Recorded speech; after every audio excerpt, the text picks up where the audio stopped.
আমার সকল প্রিয় শ্রোতা বন্ধুরা, আশা করি ভালো আছেন। ফিরে এলাম আমি অপরাজিতা, গল্প সমাহার বাই অপরাজিতা চ্যানেল থেকে।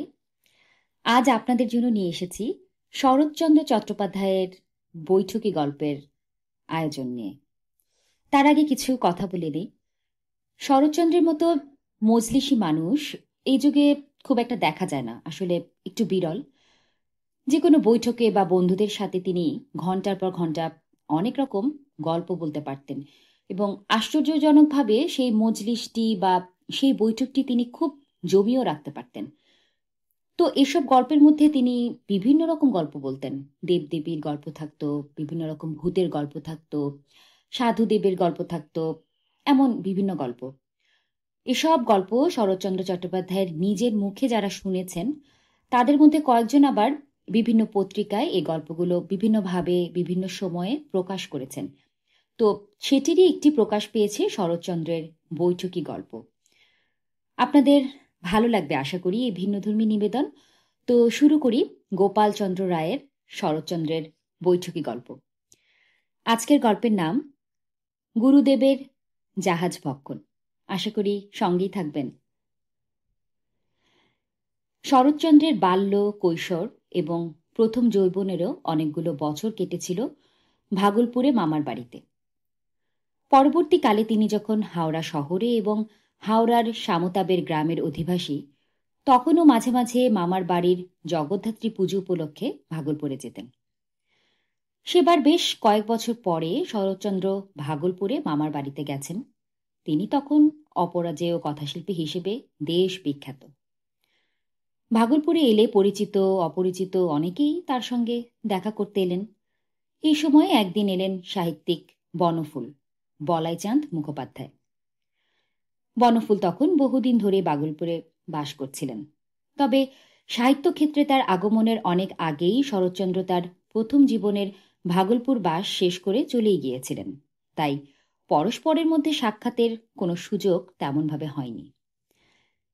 সেদিন শরৎচন্দ্রের সঙ্গে বনফুলের প্রথম পরিচয় কিভাবে হয়েছিল সে সম্বন্ধে বনফুল নিজেই যা লিখে গেছেন, সেই লেখাটি এখানে উদ্ধৃত করছি। শরৎচন্দ্রকে ওই একবার মাত্রই আমি দেখেছিলাম। তখন আমি ভাগলপুরে থাকি। তারিখটা ঠিক মনে নেই। একদিন সকালে উঠে শুনলাম শরৎচন্দ্র তার মামা সুরেন গাঙ্গুলি মশাইয়ের বাড়িতে এসেছেন। আমার খুব ইচ্ছা হলো তার সঙ্গে গিয়ে দেখা করি। সুরেনবাবুর সঙ্গে আমার আগেই আলাপ ছিল, তাকে গিয়ে বললাম। তিনি বললেন, তুমি কাল সকালে এসো। সকালে গেলাম। আমার ভয়ের কারণ ছিল আমি তখন শনিবারের চিঠির নিয়মিত লেখক, আর ঠিক সেই সময় শরৎচন্দ্রকে নিয়ে শনিবারের চিঠি কাগজে নানা রকম বিদ্রুপাত্মক লেখা লিখছিলেন অনেকে, বিশেষ করে প্রমথনাথ বেশি। তাকে নিয়েও কার্টুনও বেরোচ্ছিল নানা রকম। আমি নিজে যদিও তাকে বিদ্রুপ করে কখনো কিছু লিখিনি, কিন্তু যারা লিখছিল তারা আমারই বন্ধু, একই কাগজে লিখি। সুতরাং তার কাছে যাবার সময় একটু ভয় ভয় করতে লাগলো। মনে হলো আমাকে দেখে উনি প্রসন্ন হবেন না, হয়তো রূঢ় কিছু বলবেন। ভয়ে ভয়ে গিয়ে প্রণাম করলাম। সুরেনবাবু পরিচয় করিয়ে দিলেন, ইনি একজন লেখক, বনফুল ওনার ছদ্মনাম। শরৎচন্দ্র তার গড়গড়ার নল পরিষ্কার করছিলেন তখন। কিছু বললেন না, নিবিষ্ট মনে তাই করতে লাগলেন। গায়ে ফতুয়া, পরনে লুঙ্গি, ভ্রুযুগল ঈষৎ কুঞ্চিত এবং নির্বিকার। কয়েক মিনিট আমাকে যেন তিনি আমলের মধ্যেই আনলেন না। নল পরিষ্কার করবার পর একটা ছিঁচকে নিয়ে গড়গড়াটাও পরিষ্কার করলেন। তারপর বললেন, আপনি লেখেন? কি লেখেন? কবিতা, গল্প, প্রবন্ধ সব রকমই লিখি। কোন কাগজে লেখেন? বেশি লিখি শনিবারের চিঠিতে। ও। তারপর একটু থেমে বললেন, কোথায় থাকেন আপনি? ভাগলপুরেই থাকি। আমি ডাক্তার, এখানে আমার প্যাথোলজিক্যাল ল্যাবরেটরি আছে। তাই নাকি? বলেই আবার কিছুক্ষণ চুপ করে রইলেন। তারপর প্রশ্ন করলেন, আমার কাছে এসেছেন কেন? বললাম, আপনাকে প্রণাম করতে এসেছি।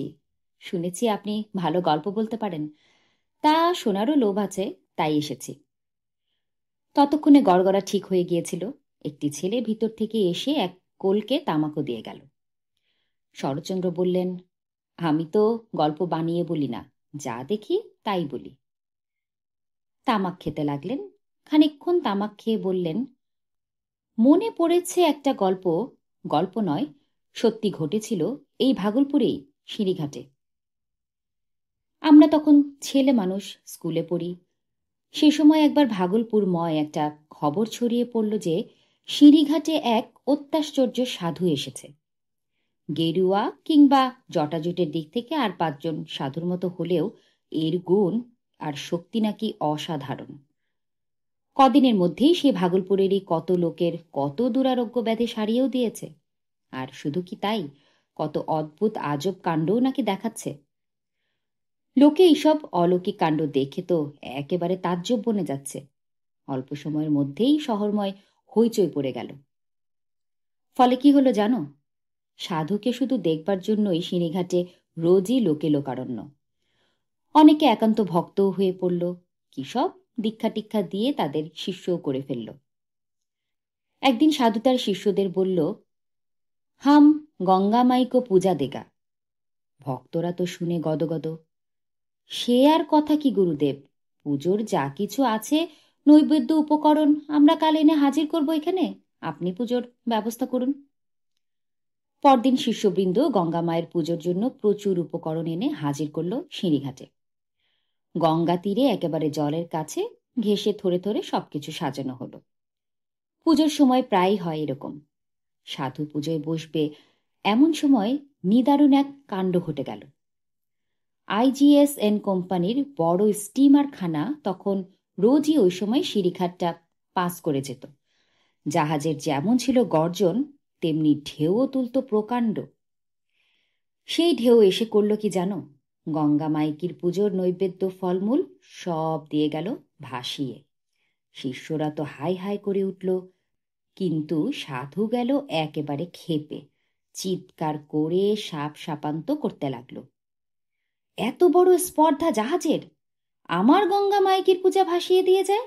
আচ্ছা, কাল আয় তুই বেটা জাহাজ, এসে দেখ কাল তোকে আমি আস্ত গিলে খাবো। কাল আর তোকে পালাতে দিচ্ছি নে, আয় একবার।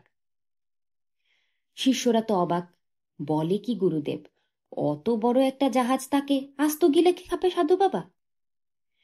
একজন শিষ্য তো বলেই ফেলল, গুরুদেব এ যে জাহাজ। গুরুদেব তার মুখ থেকে কথা কেড়ে নিয়ে বলল, হ্যাঁ হ্যাঁ, ও আমার এক কথাই, কাল ওই জাহাজ আমি গিলে খাবই, ওর আর নিস্তার নেই। এত বড় স্পর্ধা, আমার পূজা ভাসিয়ে দিয়ে যায়। শিষ্যরা চোখ কানকে তবুও যেন ঠিক বিশ্বাস করে উঠতে পারছিল না।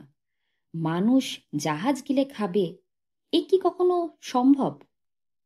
অবশেষে তাদেরই একজন বলল, গুরুদেবের কাছে অসম্ভব কিছুই নেই। সাধনার বলে কি না করতে পারেন তিনি। জাহাজ ভক্ষণ তো তুচ্ছ, মহাপুরুষদের লীলা খেলায় আলাদা রে ভাই। এইদিকে এই বার্তা তো রটে গেল শহরময়। সকলে শুনল, কাল বেলা 12টায় IGSN কোম্পানির বড় জাহাজখানা যখন সিঁড়িঘাটের কাছ দিয়ে যাবে, তখন সাধুজি সেই জাহাজখানাকে আস্ত গিলে খাবে। শহর ছাড়িয়ে শহরের আশেপাশেও বহুদূর পর্যন্ত ছড়িয়ে পড়ল এই কথা। পরদিন সকাল থেকেই সিঁড়িঘাটে লোক জমতে শুরু হয়ে গেল। দল বেঁধে আমরাও গেলাম। গিয়ে দেখি বেলা যত বাড়ছে লোকও তত ঝাঁকে ঝাঁকে আসছে। ঘাট, ঘাটের আশেপাশে যত জায়গা সবই লোকে লোকারণ্য। দেখতে দেখতে বড় বড় গাছগুলো পর্যন্ত লোকে ভর্তি হয়ে গেল। কোথাও জায়গা না পেয়ে শেষে গঙ্গায় নেমে দাঁড়িয়ে রইল অনেকে। সাধুজির জাহাজ ভক্ষণ দেখতে এটুকু কৃচ্ছ সাধন কে না করবে বলো? 11টা বেজে গেল, 12টাও প্রায় বাজে বাজে। তখনও কিন্তু সাধুজির কোনো সাড়া শব্দ নেই। সে তখন তীরে ধুনি জ্বালিয়ে গভীর ধ্যানে মগ্ন। এদিকে লোকের ভক্তি, ভয়, উৎকণ্ঠা যেন ফেটে পড়ছে গঙ্গা তীরে। এমন সময় দূরে আসামির টিকি দেখা গেল। হৈ হৈ করে উঠল সকলে, ওই যে জাহাজ আসছে, ওই যে জাহাজ আসছে। চিৎকার শুনে সাধু বাবার ধ্যান ভাঙল। চোখ মেলে সে তাকালো। তারপর গম্ভীর মুখে ধীর পদক্ষেপে নামল গঙ্গায়। রবি বর্মার গঙ্গাবতরণ ছবিখানা দেখেছ তো?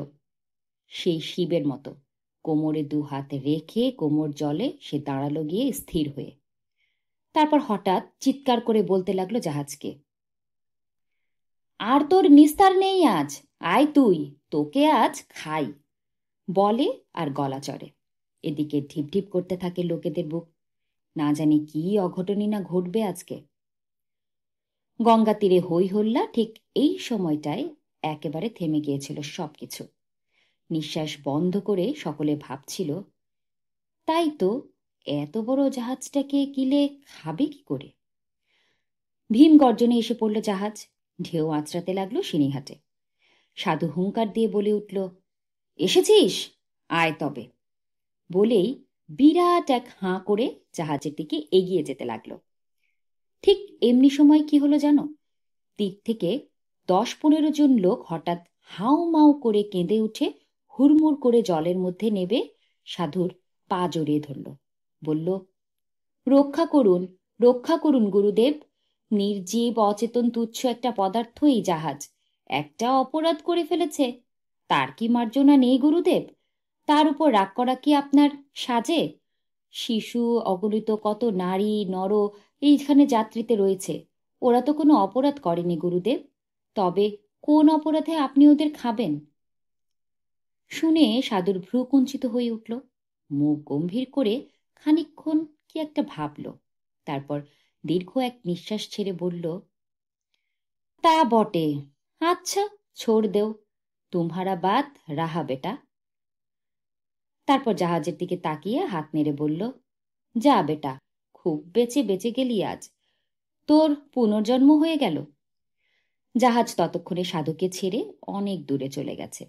স্বস্তির নিঃশ্বাস ফেলল সমস্ত সিঁড়িঘাট। এই গল্প শুনে বনফুল বললেন, তীরে যে লোকগুলো জলে নেমে জাহাজটাকে গিলে না খাবার জন্য সাধুকে অনুরোধ করেছিল, আসলে তারা ছিল সাধুরই আগে থেকে শেখানো লোক। এতদিন লোকমুখে শুনে আসছিলাম আপনি খুব ভালো বৈঠকি গল্প বলেন, আজ নিজের কানে শুনলাম, সত্যি চমৎকার, ভালো লাগলো। এতক্ষণ শুনছিলেন গোপালচন্দ্র রায়ের শরৎচন্দ্র চট্টোপাধ্যায়ের বৈঠকি গল্প। আজকের গল্পের নাম ছিল গুরুদেবের জাহাজ ভক্ষণ। আশা করি সবার ভালো লেগেছে। সঙ্গে থাকবেন সবাই, ভালো থাকবেন এবং ভালো রাখবেন সবাইকে।